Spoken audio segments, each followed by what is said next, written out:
Okay, today I got up, went to the diner for breakfast, put a picture of it there. It was delicious. They're so kind there. I went there for lunch as well. Had lunch with Monarch and Domino and Domino's wife. Um, but I got breakfast. I came back and then um, I went down to Aaron's at Tobacco Road so he could give me a ride up to Amy's little studio. I got like almost a 3 hour massage. It's more like fascia release. So it's like intense. It's not like a relaxing massage, but she got my range of motion really good. Got my hips working and my knees and my ankles. So I feel a lot better. Um, and so I made plans tomorrow. A shuttle's going to get me and take me, I think it's only like 6 miles up a hill so that I could shuttle or slack pack down this hill. Monarch, the guy I talked about before, has lost his wife. She died in January. He slack packed and he said there was some technical climbing at the top, and he was glad he was coming down and not up the hill. And he's slow like me, so I thought, you know what, that sounds like a really good idea. So tomorrow I'm just gonna do this little bit of slack pack, and then it's like 9 miles the next day, and it's gonna be cold and rainy, and then colder that night. But there's a hostel right about 9 miles down the hill the other way. So I made a reservation there, trying to do this platinum hiking and spend as few days not in a bed as possible. I think my hammock finally shipped to the house.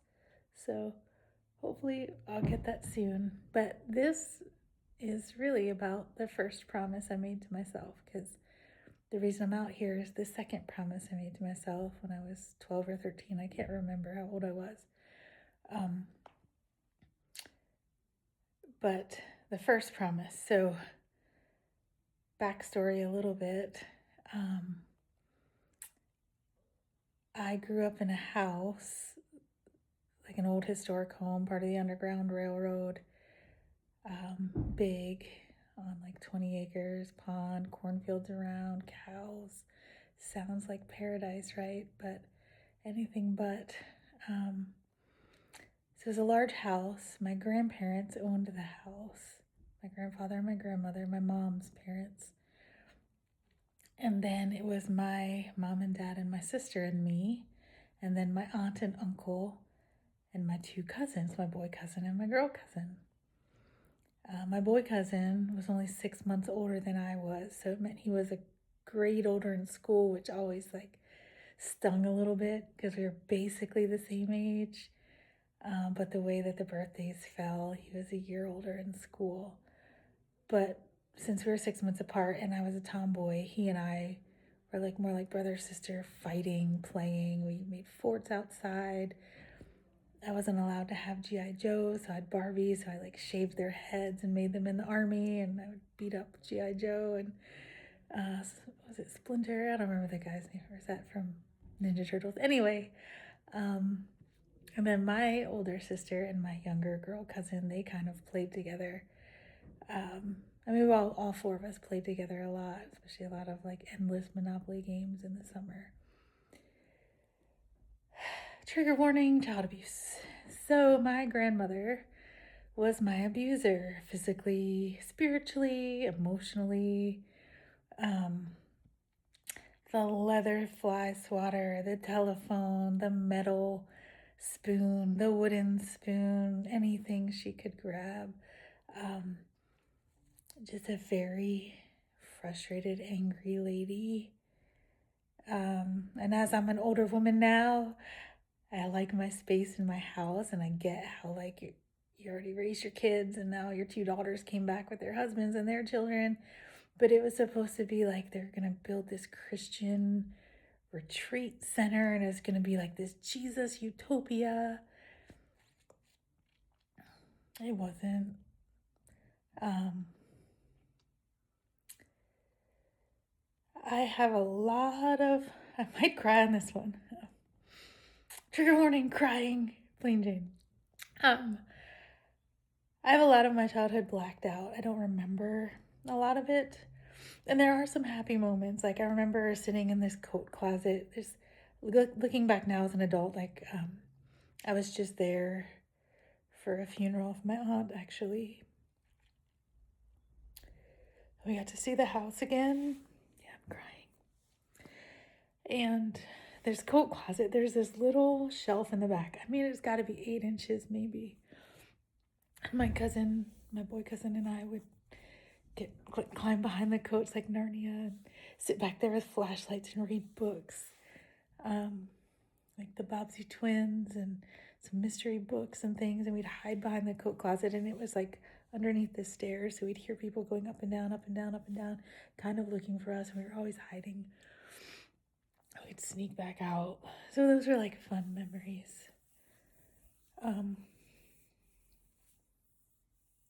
But just a lot of really bad ones.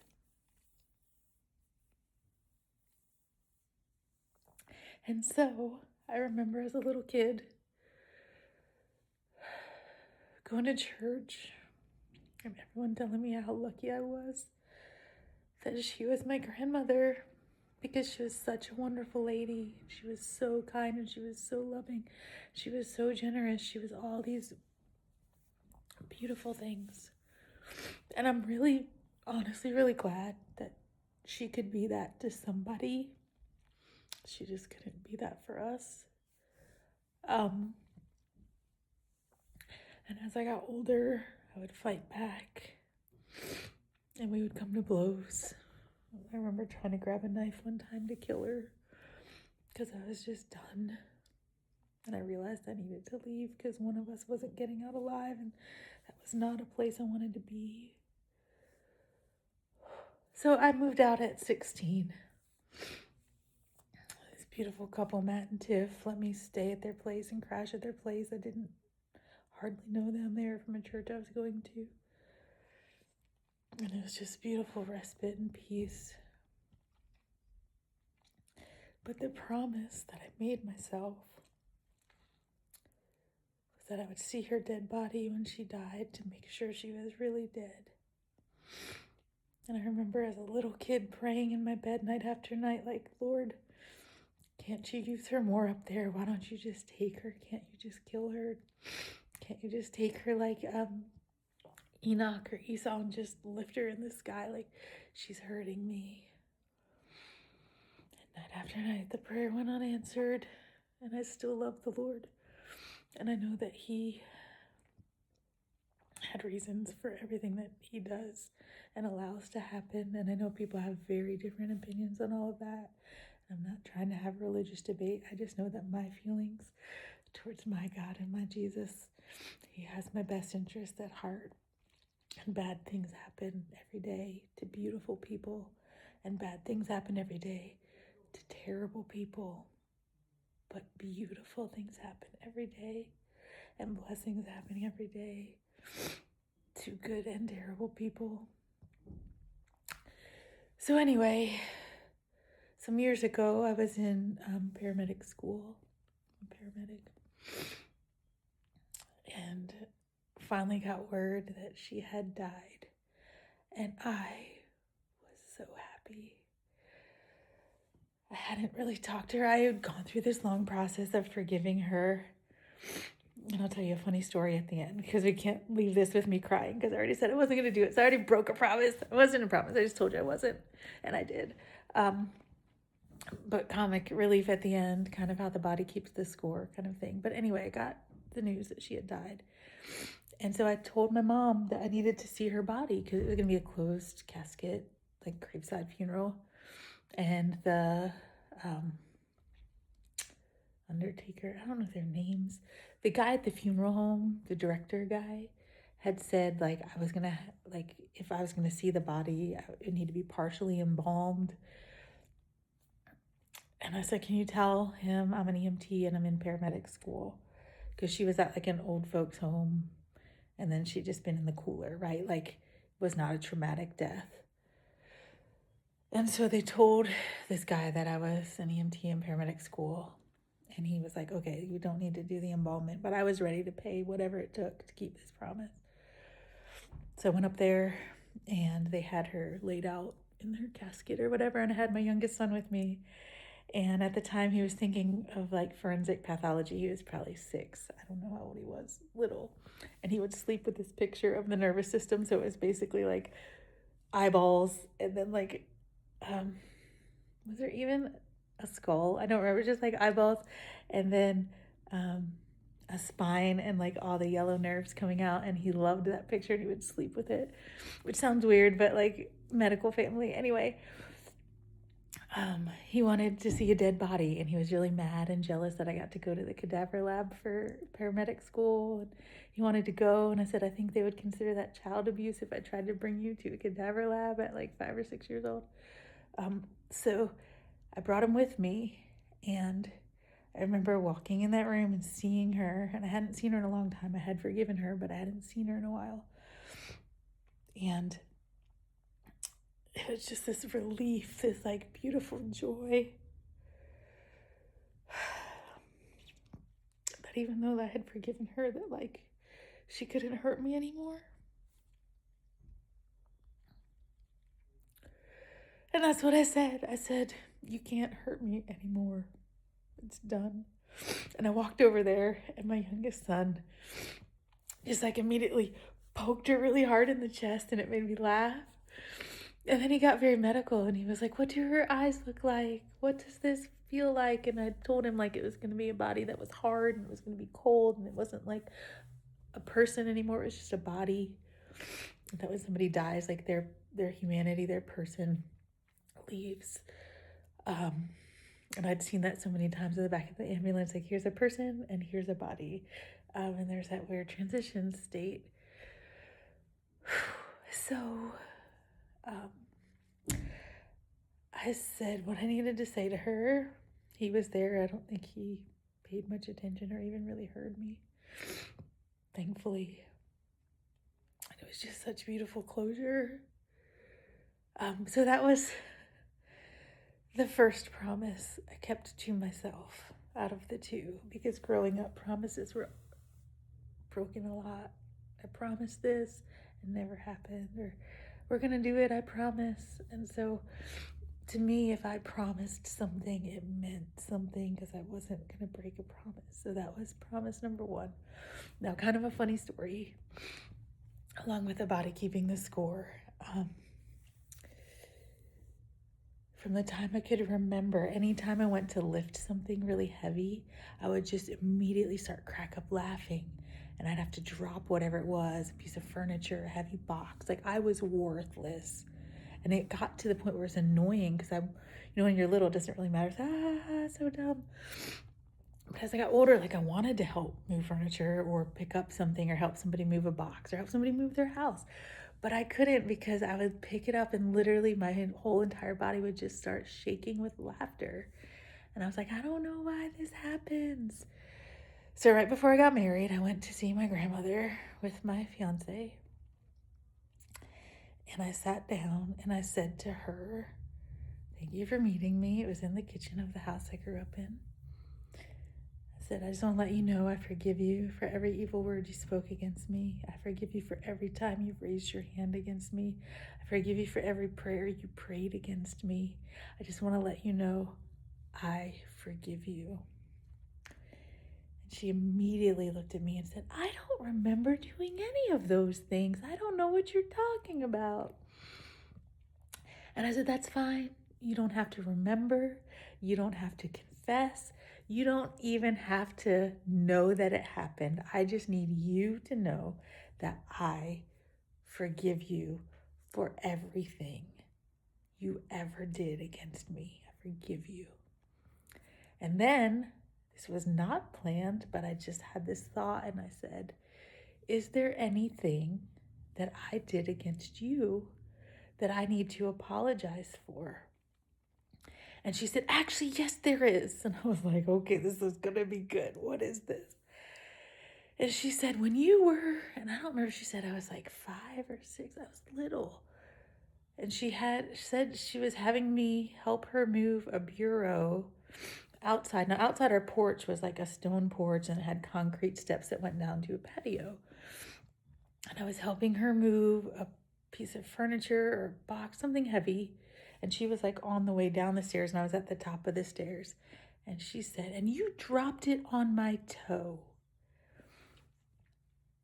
And I said, "Oh my goodness." And I meant this because I had prayed before I went that like everything I said would be genuine. I said, "I am so sorry that I hurt you." I didn't even say I don't remember it because like most of my childhood like is a blur or fuzzy or not there. And I just said, "I am so sorry I hurt you.